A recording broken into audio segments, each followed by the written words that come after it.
सो एक पार्टिकल बेटा इस साइड मूव कर रहा है, एक इस साइड मूव कर रहा है। तो अब कुछ बच्चे रिलेटिव वेलोसिटी लगा देंगे बेटा, वो मत लगाना, उनके हिसाब से काम कुछ और आ जाएगा।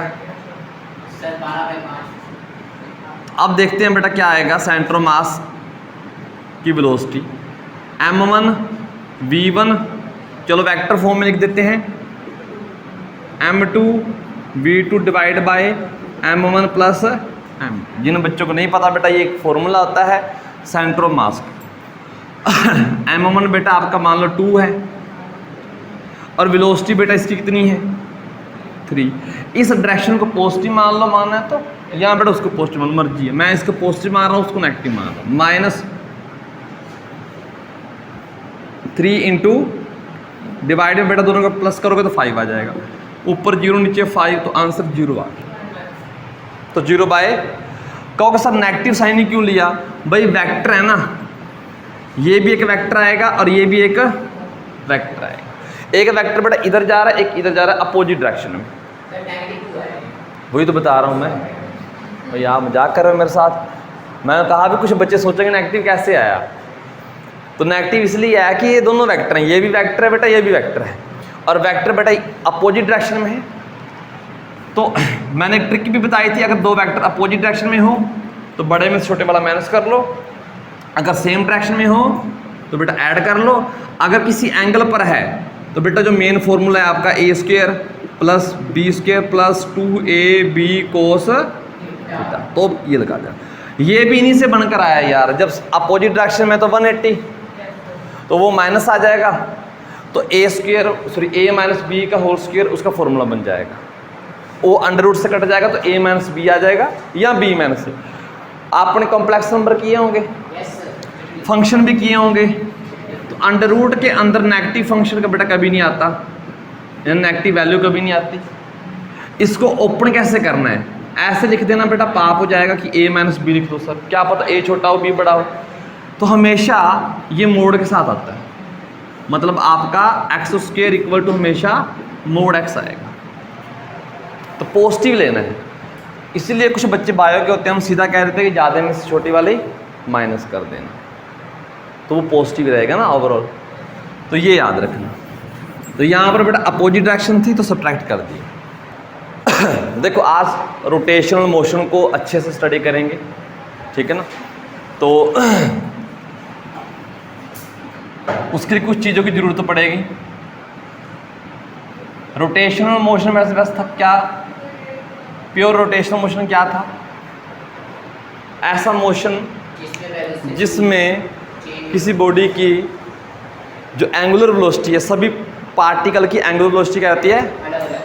सेम रहती है यार। कुछ ना कुछ आपने बोलना होता है, सोच के बोला करो, ठीक है।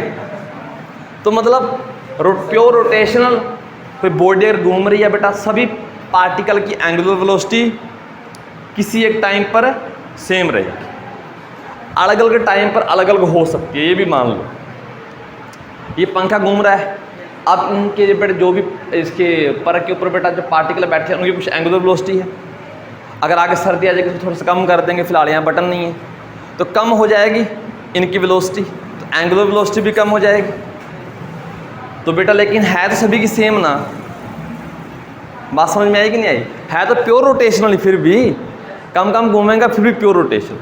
कहने का मतलब है कि किसी एक टाइम पर सबकी सेम होनी चाहिए, अगले सेकंड में बेटा कम ज़्यादा हो सकती है लेकिन सबकी होगी।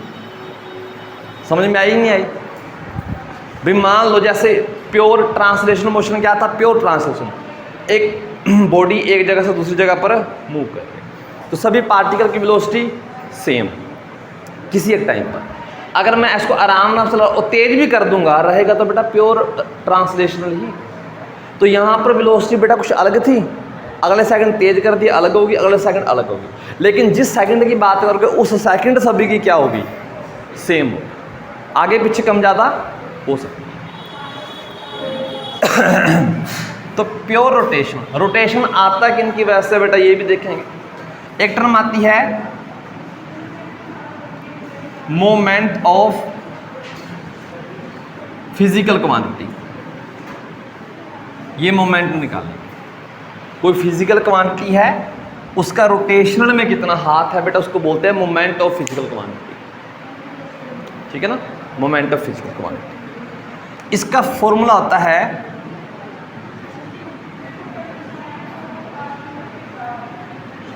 Physical quantity multiply perpendicular distance from axis of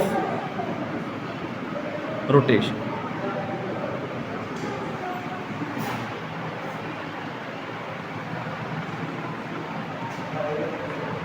थोड़ा सा एक बार मोटा मोटा ओवरव्यू देते हैं। जैसे बेटा अगर वो आपसे कहे कि मोमेंट ऑफ फोर्स क्या आ जाएगा, मोमेंट ऑफ फोर्स, फोर्स होती है ना क्वांटिटी, क्या फोर्स की वजह से चीज़ें घूम सकती हैं? जैसे बेटा ये दरवाजा है ना, तो मैंने यहाँ पर फोर्स लगाई तो बेटा ये रोटेट कर रहा है, तो ये रोटेशनल मोशन ही तो है ना। इस एक्सिस के अराउंड सारे पार्टिकल बेटा इकट्ठे जा रहे हैं, सेम एंगुलर वेलोसिटी। तो यानी कि मोमेंट ऑफ फोर्स क्या आएगा आपका, फिजिकल क्वांटिटी क्या है, फोर्स मल्टीप्लाई बेटा परपेंडिकुलर डिस्टेंस। मैं डी के पैरों में परपेंडिकुलर डाल देता हूँ, ठीक है ना। आगे अच्छे से करेंगे, लेकिन फिलहाल के लिए जैसे ये फॉर्मूला होता है। एक टर्म आती है मोमेंट ऑफ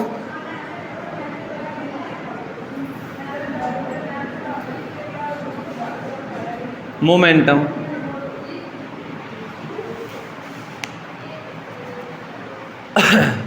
बेटा आप ना उस साइड बैठ जाओ, उस साइड पीछे। क्या मोमेंटम की वजह से रोटेट कर सकते हो बॉडी? मोमेंटम की वजह से समझने के लिए मान लो बेटा आपने ये बॉल ली हुई है, किसी रस्सी से बांधी हुई है। अब इसको ये पार्टिकल मान लो, एक फिलहाल के लिए कोई पार्टिकल, अगर आप इसको मोमेंटम दोगे, मोमेंटम क्या था, मास इनटू, और ये रस्सी से बंधी हुई है, ऐसे मोमेंटम दोगे तो बेटा ये रोटेट करेंगे ना इसके अराउंड। यानी कि मोमेंटम की वजह से भी रोटेशनल आ सकता है, रोटेशन, ठीक है ना। तो मोमेंट ऑफ मोमेंटम बेटा, तो ये आ जाता है मोमेंटम इनटू परपेंडिकुलर।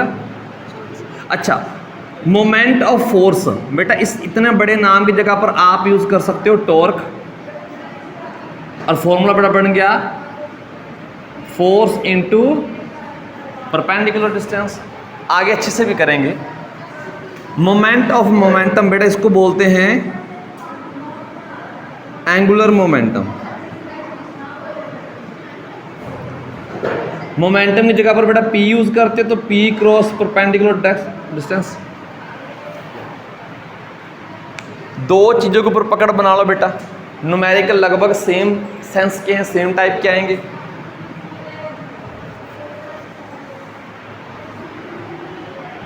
इसको ऑन किया भी था, नहीं किया था, कर रखा है, ठीक है।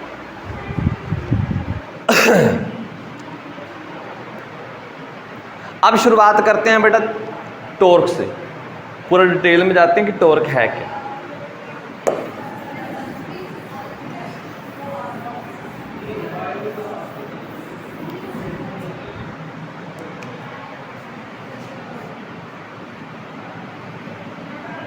टॉर्क बेटा टाउ से रिप्रेजेंट करेंगे, टाउ।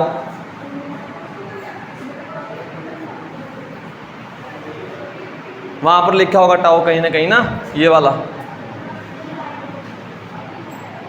स्मॉल में बेटा ऐसे लिखते हैं, कैपिटल में बेटा टी लिख देते हैं, ग्रीक अल्फाबेट है, ठीक है ना। टाउ बोल सकते हैं, ताऊ भी बेटा बोल सकते हैं, बोलने वाले ताऊ भी बोल सकते हैं, ठीक है ना। ताऊ के लिए फॉर्मूला आएगा बेटा एक।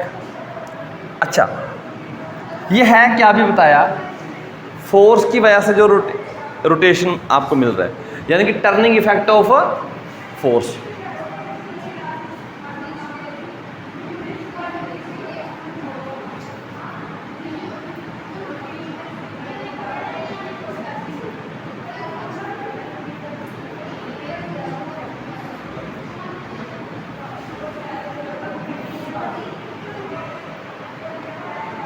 अगर फोर्स की वजह से बेटा आपको रोटेशन मिल रहा है तो टॉर्क आ गया। अब इसके बाद इसका formula equal to R F. अच्छा मुझे ये बताओ अब कि ये किसी को याद आ रहा है कुछ वेक्टर में कुछ प्रोडक्ट, कुछ कौन सा प्रोडक्ट है ये? Cross product. और क्रॉस प्रोडक्ट में ऑर्डर इंपॉर्टेंट होता है बेटा। इसका असली फॉर्मूला बनेगा आर क्रॉस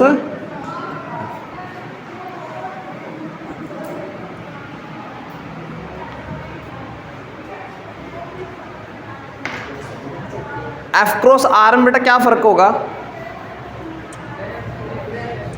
डायरेक्शन अपोजिट हो जाएगी, बाकी सब सेम रहेगा। लेकिन जो फॉर्मूला जैसे समझदार लोगों ने बनाया हुआ बेटा, डायरेक्शन का ख्याल रखा होगा ना, तो उसी तरीके से करना। कहीं आप एफ क्रॉस आर कर तो गड़बड़ हो जाएगी। एक मैं क्वेश्चन देता हूं कि टॉर्क का फॉर्मूला क्या है, आपके सामने लिखा हुआ है। चलो हाँ मैं देता हूं ना जो ऑप्शन बेटा, उसमें ध्यान देना कि पहला ऑप्शन बेटा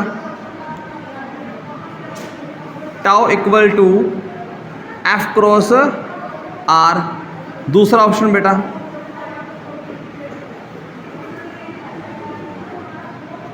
तीसरा ऑप्शन बेटा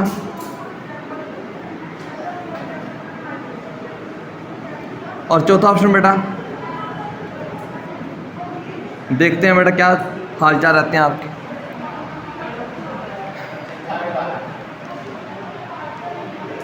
बेटा आप विचार रखो अपने सारे, कौन सा आएगा? ये तो बेटा आया नहीं ना, अब बताओ कौन सा है इनमें से? अभिमन्यु थर्ड आना चाहिए। आपका भी थर्ड है, आपका बेटा थर्ड को लॉक कर दें। ठीक, आपको बेटा पता नहीं है। ध्यान से देखो, ये तो आ नहीं सकता, ये वाला तो अभी बताया गलत आ जाएगा। इसमें क्या गड़बड़ हुई? माइनस आ गया, चलो ये भी गड़बड़। इसमें ये ठीक क्यों हुआ? देखो एफ क्रॉस आर की डायरेक्शन थी उल्टी, इससे नेगेटिव साइन लगा दिया बेटा, अब डायरेक्शन हो जाएगी। असली फॉर्मूला बेटा ये है, ठीक है ना? तो आप जीत चुके हो जितना भी जीतना था बेटा, ठीक है ना? अब यहां से बेटा ध्यान से देखो कि मान लो ये कोई पॉइंट है और इससे आर डिस्टेंस दूर कोई पार्टिकल है, ये आर डिस्टेंस।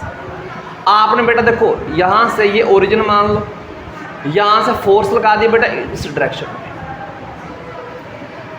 ये यहां से पार्टिकल मान लो किसी रस्सी से बंधा हुआ है, किस चीज से, आपने फोर्स इस डायरेक्शन में लगा दी, थोड़ा सा घुमाव तो आएगा ना, घुमाव तो बेटा आएगा।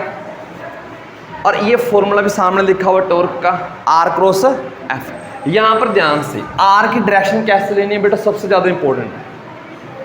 कुछ बच्चे सोचेंगे सर आर की डायरेक्शन इधर लेंगे, ये गलत हो जाएगा। आर की डायरेक्शन हमेशा बेटा अवे फ्रॉम दी ओरिजिन, मतलब आप ये लो, तो ये आपका आर वेक्टर आ गया। और इन दोनों के बीच का एंगल देखना होता है, जब भी थीटा लोगे ना बेटा, ये वाला थीटा, इन दोनों के बीच में आर एफ के बीच में, ठीक, ये थीटा लेना होता है हमने, ठीक है ना? आर को आगे बढ़ाकर देखना होता है और फिर जो एंगल बना बेटा ये लेना होता है।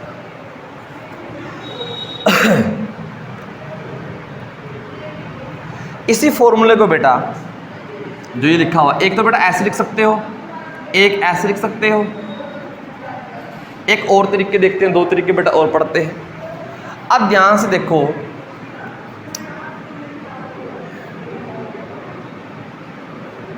अगर आप इसको पीछे लेकर आओगे, इस फोर्स को, जो फोर्स लगा रहे बेटा, इसको बैक लेकर आओ,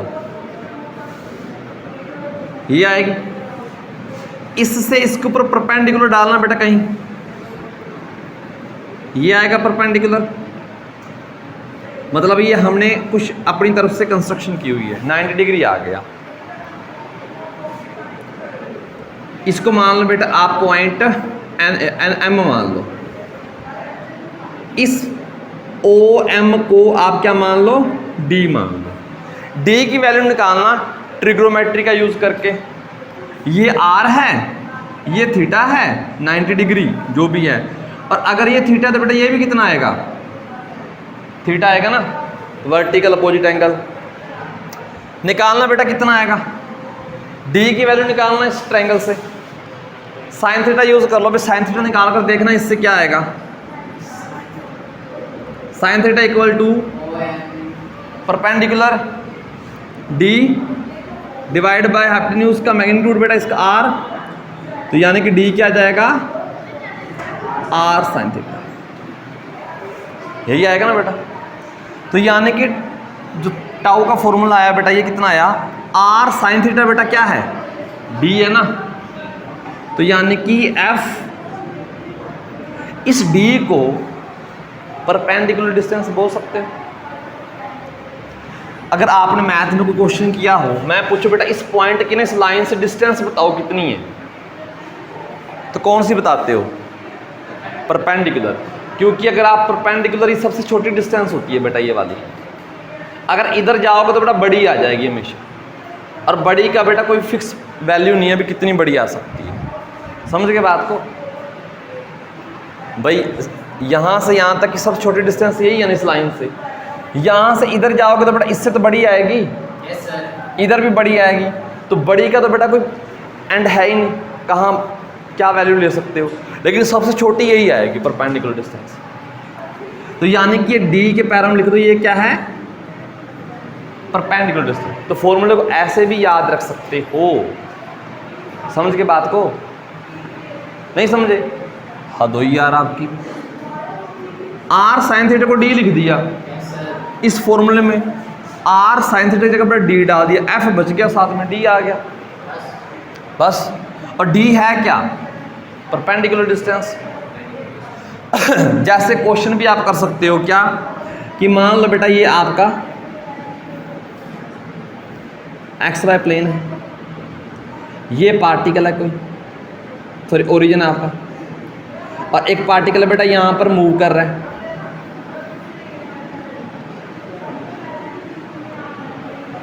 यहाँ फोर्स लगा रहे हैं उसके ऊपर, मान ये पार्टिकल फोर्स बेटा आपने ये लगा दी, F इक्वल टू 3 न्यूटन, और उसने ये पॉइंट दे दिया आपको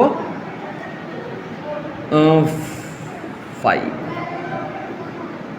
ये पॉइंट दे कह रहा है find the torque about the origin. Origin के अबाउट के निकालो, टॉर्क निकालो। तो भाई इसके अराउंड टॉर्क निकालनी है, मतलब ये आपकी क्या है, आर, ये आर बनेगी ना। अब आपको बेटा ये तो पता नहीं है आर कितनी है, या तो मैथ लगा लो हो जाएगा उस तरीके से, या फिर क्या करो, ठीक है ना भाई, इसकी परपेंडिकुलर डिस्टेंस तो बेटा यही आएगी ना, इसको पीछे ड्रॉ कर लिया करो ना, इस लाइन को जो फोर्स लगा रहे हो ना बेटा, उसका लाइन ऑफ एक्शन देखना है, उस फोर्स को थोड़ा स्केल के साथ आगे ले जाओ, थोड़ा सा पीछे ले आओ, ठीक है ना। जैसे ये फोर्स थी, मैं इसको थोड़ा सा आगे ले गया और पीछे ले गई, ये देखना तो 90 डिग्री एंगल बनाकर। अब इस लाइन के ऊपर 90 डिग्री एंगल तो बेटा यही बनेगा ना, तो ये है परपेंडिकुलर डिस्टेंस 5। तो बेटा इस केस में जो टाउ की वैल्यू आएगी वो कितनी आएगी, परपेंडिकुलर डिस्टेंस बेटा 5, और बेटा ये आ जाएगा 3, और ये आ जाएगा बेटा यूनिट के ऊपर बेटा थोड़ा सा, हाँ वही कह रहा हूँ ना, यूनिट के ऊपर थोड़ा सा ध्यान। तो चलो इसको मिटा देते हैं, न्यूटन और मीटर। तो चलो ये आ गया। अच्छा ऐसा unit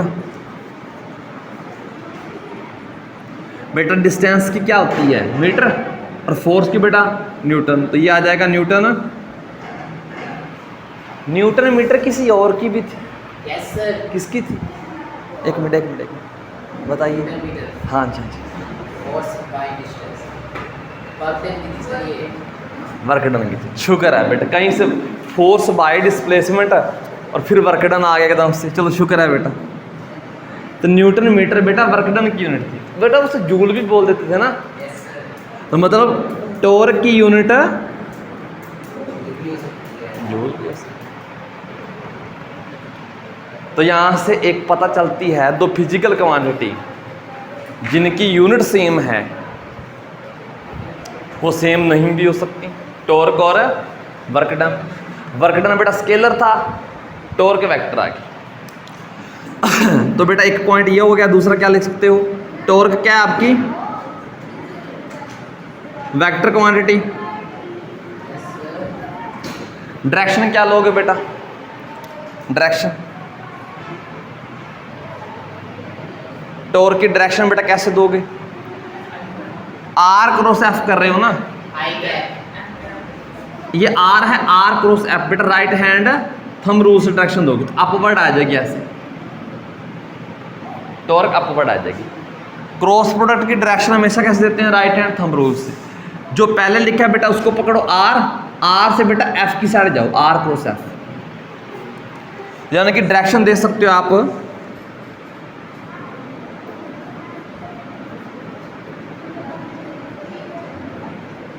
right hand thumb rule.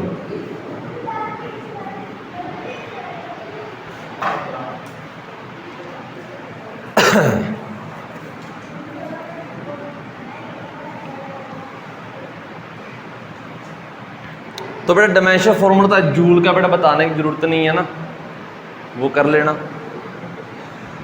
एक इसको एक और तरीके से भी देख सकते हो बेटा, तो एक फॉर्मूला बेटा ये आ गया था, एक ये आ गया था, एक मैंने यहां पर लिख दिया बेटा फोर्स इनटू परपेंडिकुलर डिस्टेंस। अच्छा जी, यहां से इसको मिटा देते हैं।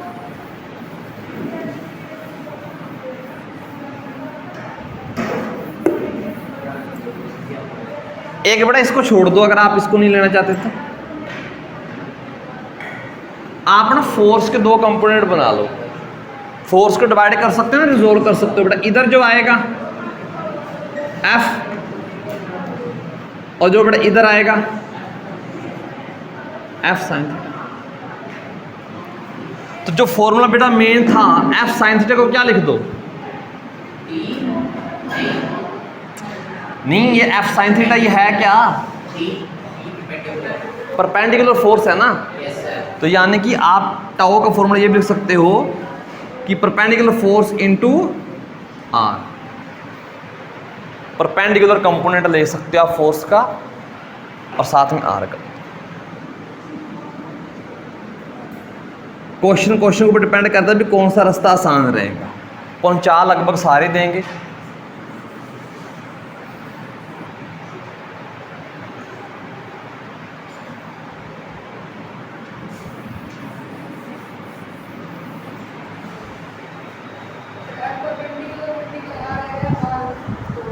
ये बेटा सिंपल मल्टीप्लिकेशन करनी है आपने इन दोनों फॉर्मूलों में, वेक्टर का कोई चक्कर नहीं है। ये बेटा जो क्रॉस है ना, मतलब ये सिंपल मल्टीप्लिकेशन है, ये क्रॉस प्रोडक्ट वाला नहीं है, वो बेटा इस फॉर्मूले में है। जैसे ये फॉर्मूला मैंने लिख दिया, इसमें क्या आगे पीछे लिखने से फर्क पड़ेगा, नहीं पड़ेगा ना। इस फॉर्मूले में आगे पीछे लिखने से फर्क नहीं पड़ेगा, लेकिन इसमें पड़ेगा वेक्टर वाले फॉर्मूले में। और ये फॉर्मूला आपको पता है इसी से मिलकर आया, इससे बनकर आया।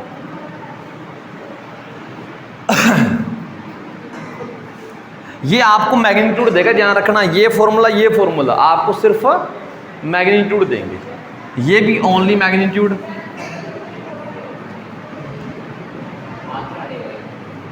हाँ जी,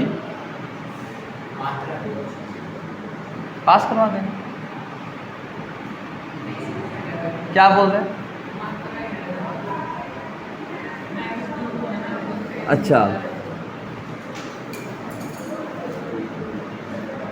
और अगर बेटा डायरेक्शन देनी हो तो right hand thumb rule use कर लेना। टॉर्क के बारे में कुछ बातें हैं। अब ये बताओ, जो टॉर्क है अकेली फोर्स पर डिपेंड नहीं करती, किस पर डिपेंड करती है, आर पर भी करती है। जैसे इस दरवाजे को बेटा अगर आपने ओपन करना है ना, तो यहाँ से बड़ी आसानी से हो रहा है, ठीक है ना। लेकिन देखो बेटा ये है एक्सिस ऑफ रोटेशन और ये है इसकी परपेंडिकुलर डिस्टेंस, ये वाली आर, क्योंकि मैं फोर्स इस डायरेक्शन में लगा रहा हूँ ना, इस डायरेक्शन में, और फोर्स के बेटा परपेंडिकुलर ये डिस्टेंस आ गई। आर को कम करोगे ना यहाँ पर ज़्यादा जोर लगेगा बेटा, और अगर आर को बिल्कुल ही पास ले जाओगे दरवाज़ा बंद करना मुश्किल है, ज़्यादा फोर्स कोई कर सकता है बंद यहाँ से नहीं। क्या आपको लगे मैं मजाक कर रहा हूँ? आर की वैल्यू कम करके देखो, टर्निंग इफेक्ट कम आएगा। सागर जी करिए, बिल्कुल उसके पास ले जाना और इसको बंद करना है। मैं बताऊंगा थंब कहाँ लगाना है। हाँ हाँ नहीं लग रहा है ना, यहाँ से करना, ये हो रहा है। मतलब टॉर्क है बेटा, टर्निंग फैक्ट है, वो आर के ऊपर भी डिपेंड करता है कि आर कम है या ज़्यादा है, ठीक। इसी वजह से जो आपकी जो चाबियाँ होती है ना बेटा, चाबी बनाई जाती हैं नट खोलने के लिए, ठीक है ना, मान लो कुछ ऐसा ही होता होगा ना, वो ऐसे बने होते हैं। अगर बेटा ये बड़ा नट है, कभी आपने देखा हो, शायद गए हो, उसकी जो चाबी होती है बेटा, उसकी जो आर्म होती है बहुत बड़ी होती है। जितनी बड़ी होगी, देखो घुमाना है ना चीज़ को, आपको टॉर्क ज़्यादा चाहिए ना यार। टॉर्क दो चीज़ से बढ़ती है, या तो बेटा बंदा बलशाली हो या आर ज़्यादा हो। तो बेटा हर एक बंदे की एक मैक्सिमम लिमिट होती है, एवरेज अगर लोगों की देखें, आर को बढ़ाने से टॉर्क बढ़ जाएगी, और टॉर्क बढ़ने से बेटा वो जल्दी रोटेट कर जाएगा, ये जल्दी रोटेट करता है। आर क्या बेटा, ये ढक्कन खोलते हो ना बेटा, Yes, sir. तो ढक्कन खोलने में भी टॉर्क लगती है, कभी आपने देखा? आगे पढ़ेंगे, आप कर तो रोटेट ही रहे हो ना, रोटेशनल में बेटा जहाँ पर भी देखोगे तो टॉर्क ही आएगी घुमाने के लिए, या मोमेंटम आएगा वहाँ पर।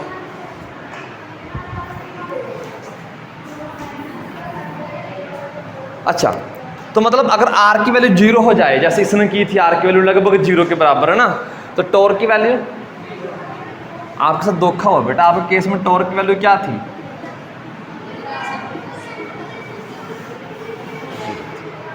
अगर थीटा क्या हो जाए बेटा, 0 या फिर 180, साइन 0 कितना होता है बेटा? 180. साइन 0 कितना होता है? 0 होता है। तो यहाँ पर, और साइन 180 भी कितना होता है बेटा? साइन 180 भी बेटा 0 होता है। अगर आप अब वैसे बताना, मैं इसको खींच रहा हूँ आउटसाइड, एंगल कितना बन रहा है? 0 बन रहा है या 180 बन रहा है? टॉर्क तो 0 है ना, घूम नहीं रहा। 180 बन रहा है सर, सोचो। perpendicular है ना 90. हाँ, तो उससे आगे एंगल बताओ, 0 बन रहा है कि 180 बन रहा है? 0 बन रहा है। आर कैसे लेनी थी? इधर से इधर, आर बेटा इधर आ रही है, और फोर्स भी किधर आ रही है? एंगल यहाँ पर कितना आ गया आपका? 0। अगर आप धक्का दोगे बेटा फिर 180 आ जाए, दोनों केस में घूमेगा नहीं।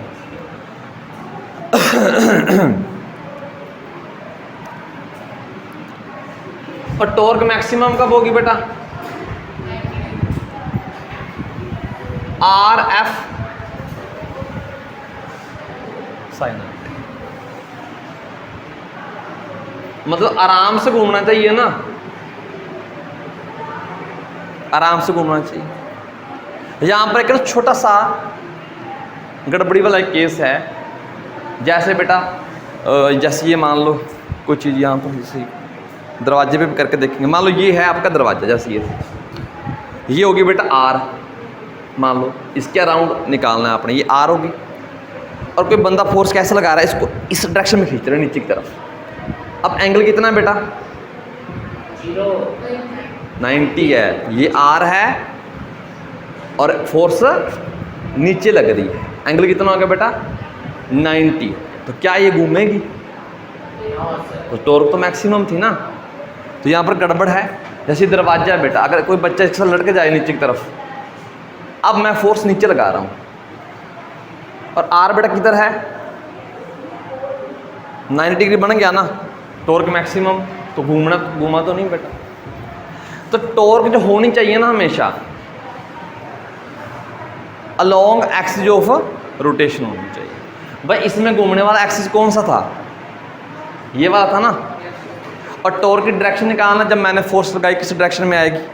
मान लो बेटा ये आपका आर आ जाता है, ये देखो यहाँ से बेटा ये आर आ गया, और ये बेटा एफ आ गई, ठीक है ना, आर को आगे करके लोगे ना, तो आर क्रॉस एफ करनी है बेटा, आर क्रॉस, ये टॉर्क की डायरेक्शन है ये वाली, एक्सिस ऑफ रोटेशन बेटा ये वाला है, इसके परपेंडिकुलर आई है ना, इस केस में बेटा चीज घूमेगी नहीं। तो टॉर्क हमेशा किसके अलोंग आनी चाहिए, एक्सिस ऑफ रोटेशन। जैसे भाई आप इसको ऐसे घुमाओगे ना, फोर्स इधर लगाओगे, इस केस में देखना बेटा फोर्स इधर जा रही है, आर इधर आ रहा है, तो आर क्रॉस एफ करना बेटा क्या आएगा, ये बाहर जा रही थी जैसे ये वाला,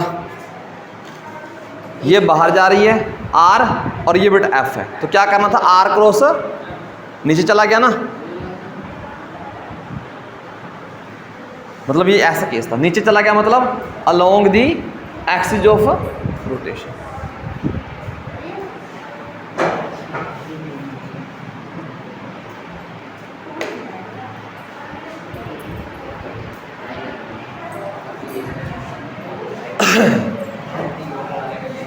तो यहां पर लिख लो बेटा,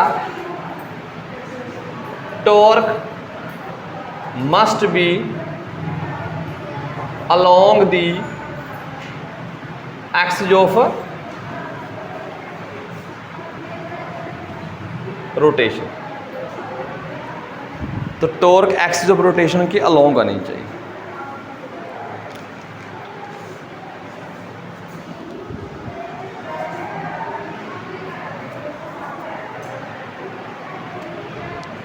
अच्छा, एक वर्ड टॉर्क के लिए यूज कर सकते हो आप, अगर आपको दिख रहा है कि चीज़ एंटी क्लॉकवाइज घूम रही है, तो कुछ बुक वाले टॉर्क को पॉजिटिव ले लेते हैं एंटी क्लॉकवाइज के लिए, और क्लॉकवाइज घूम रही है तो टॉर्क को नेगेटिव।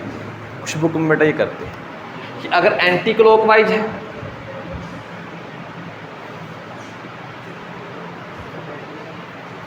तो बेटा जो टॉर्क होती है वो पॉजिटिव लेते हैं, और अगर बेटा क्लॉकवाइज है तो टॉर्क को नेगेटिव लेते हैं। एक हल्का सा प्यारा सा क्वेश्चन है बेटा आपके लिए, बताना टॉर्क क्या आएगी, विद टर्निंग इफेक्ट होगा कि नहीं होगा, या टॉर्क पॉजिटिव है या टॉर्क नेगेटिव है।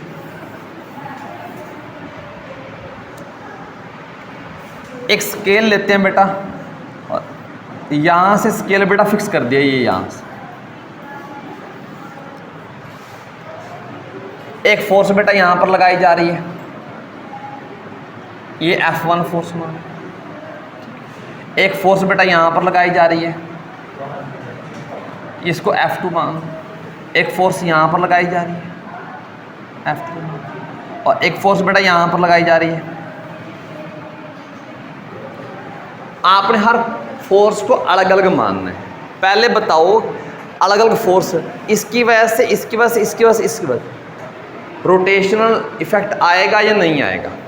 पहले बताओ, पहले फोर्स की वजह से यहाँ पर फिक्स है, ऐसे घूम सकता था ना, फिक्स कर दिया, जैसे बेटा ये मार्कर कर दिया यहाँ से। तो पहले फोर्स की वजह से क्या कोई रोटेशनल इफेक्ट आएगा, रीजन R0 है बेटा, इसके अराउंड घूमना था बेटा, यहीं पर फोर्स लगी, R की वैल्यू 0 आ गई। तो F1 की वजह से तो बेटा जो टाउ क्या है 0 आ गई। क्यों, बिकॉज R क्या है बेटा,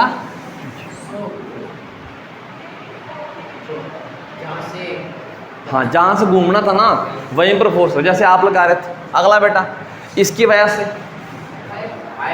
आएगा, तो ये बेटा कैसे घूमेगा, क्लॉकवाइज। तो टॉर्क आप इस केस में क्या बोल सकते हो, या तो बेटा जो टॉ है या तो क्लॉकवाइज रोटेशनल कह सकते हो, यहाँ पे बेटा जो टॉ की वैल्यू आएगी वो क्या बोल सकते हो, नेगेटिव। या हम बोल सकते हो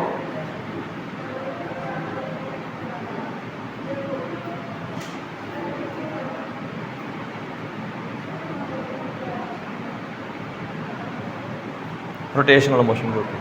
इसकी वजह से बेटा पता है आएगी ना, क्योंकि बेटा ये बन गई इसकी वजह से भी आएगा बेटा सेम, लेकिन कौन सी आएगी बेटा, तो टॉ क्या आ जाएगा आपका, पॉजिटिव आ जाएगा। लास्ट वाली की वजह से नहीं आएगा। क्यों नहीं आएगा, एंगल कितना है 180 डिग्री।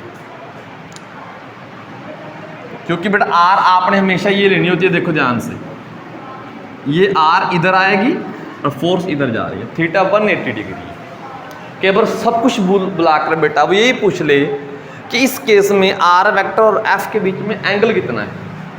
वो कह रहा है इस केस में टॉर्क 0 आ रही है, because theta equal to 90, theta equal to 0, theta equal to 180, 180 theta equal to 180, तो वो हो जाएगा। ठीक है, तो यहाँ पर F4 केस में बेटा जो टाउ की वैल्यू आएगी वो 0 आएगी। रीजन में बेटा थीटा कितना है आपका 180।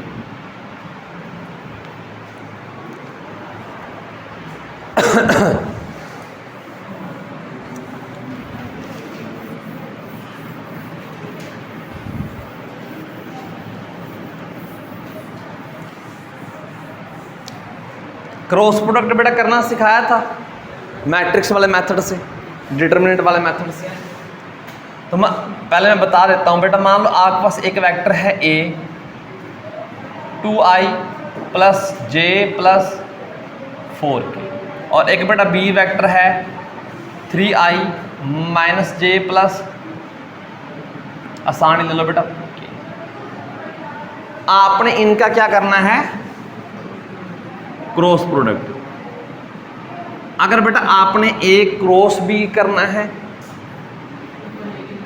तो बेटा ऊपर तो i j, लेकिन अगर पहले a है तो बेटा पहले a के साथ वाले लिखो 2 1 4 और b के साथ वाले बेटा 3 माइनस 1। अब क्या करना है, याद आया किसी को कुछ बेटा, पुरानी यादें बेटा, ठीक है ना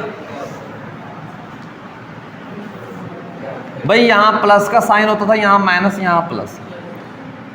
तो आई के साथ क्या लिखना है बेटा, देखो इसको छोड़ दो, इसको छोड़ दो, इसकी मल्टीप्लाई इससे 1, फिर माइनस बेटा इन दोनों की मल्टीप्लाई। अब बेटा फिर माइनस जे आ जाएगा। देखो जिसने अब कर लिया अच्छी बात है, नहीं तो 12th में बेटा के मैट्रिक्स नाम का चैप्टर है, मैट्रिक्स एंड डिटरमिनेंट 10 नंबर में आता है, वहाँ बेटा ये मजबूरन करना ही पड़ता है। तो ये मत सोचो कि काम चल जाएगा, अभी कर लो 11th में अच्छी। तो ये आपका छोड़ो और ये छोड़ो, जिसका निकालना बेटा उसके ऊपर गोली फायरिंग करनी है, इधर फायरिंग करो और इधर करो। फायरिंग के बाद क्या बचेगा, ये और ये, इसकी इससे, फिर बेटा आपका के आ जाएगा। अब इसके ऊपर बेटा खड़े होकर इधर फायरिंग और इधर फायरिंग, तो बेटा ये -2 और माइनस करना होता है बेटा, ठीक है ना। अब देखना बेटा क्या बनेगा, ये माइनस माइनस प्लस हो गया तो 5i, ये -10 है और ये आ जाएगा बेटा +10j, और बेटा ये माइनस और ये क्या आ जाएगा आपका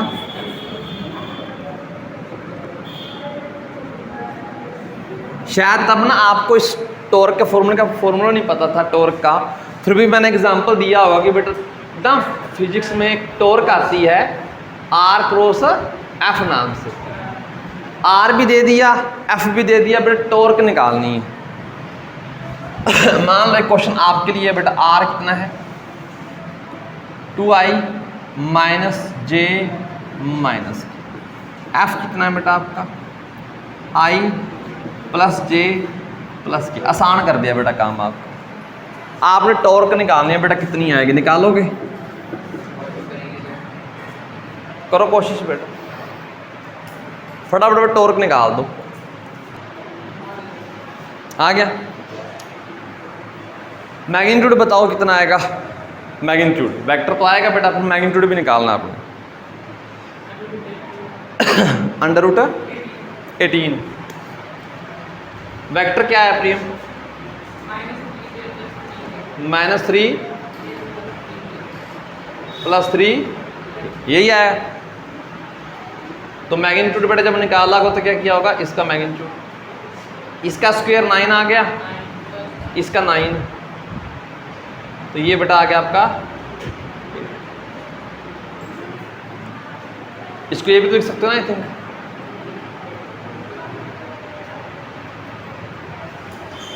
ठीक, यूनिट बेटा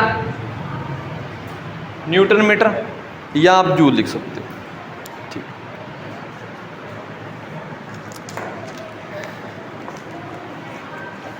टाइम बताना बेटा, सच्ची टाइम कितना हुआ है?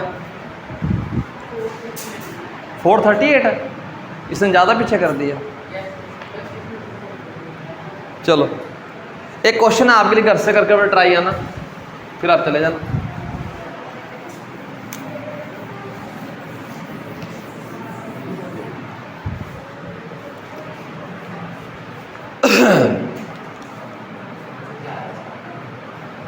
A force 10 minus k Newton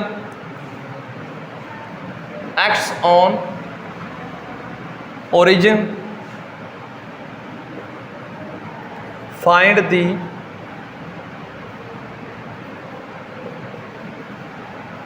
torque about the point 1m minus 1m और 0। क्वेश्चन बेटा थोड़ा सा चेंज कर दिया। अब फोर्स टॉर्क ओरिजिन पर लग रही है, बट इसके अराउंड टॉर्क बतानी कितनी आएगी इस पॉइंट के अराउंड। मतलब पहले क्या होता था, ओरिजिन के अराउंड बताते थे आप, अब इस पॉइंट के अराउंड बतानी है, और ये आपका ओरिजिन है, और ये पॉइंट बेटा कुछ भी ये वाला। बाकी समझदार को इशारा काफ़ी है कि हाँ जी, फोर्स इस पर लग रही है और डायरेक्शन भी बताई हुई है, तो वेक्टर निकालोगे ना, और वेक्टर की क्या करनी है, क्रॉस प्रोडक्ट हो जाएगा।